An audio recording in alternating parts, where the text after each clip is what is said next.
Доброе утро. Приехали в костел. 5 мая. Поздравляю всех с праздником Пасхи светлой.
Радость, коли ми зустрічаємо на своєму життєвому шляху людей, які здольні супереживати нам, бути з нами.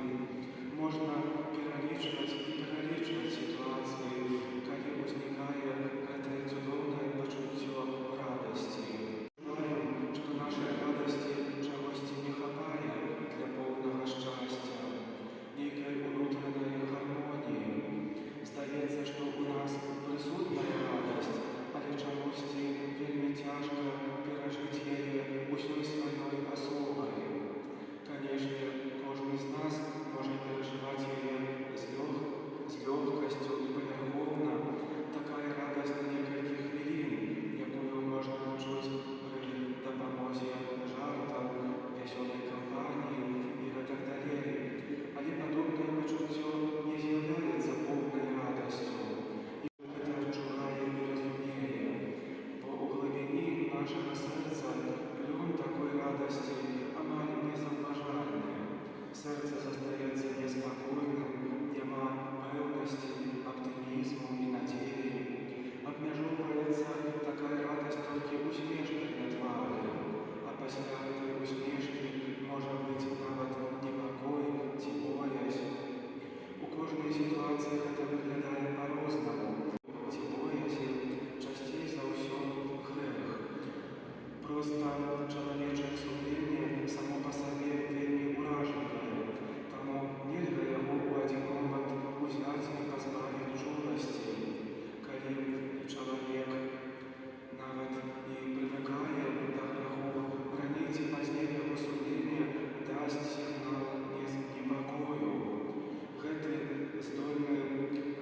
Грех здольний сховати эту нашу боязнь вельми і вельми далеко від сумління.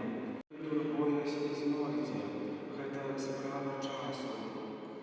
Наприклад, глибоко у моїй душі відчувається, що щось зі мною не так, хоч звонку часто здається, ніби все в порядку, але моє сумління наповняється великою тривогою, а вона, у свою чергу, перешкоджає мені переживати радість по-справжньому, усім серцем.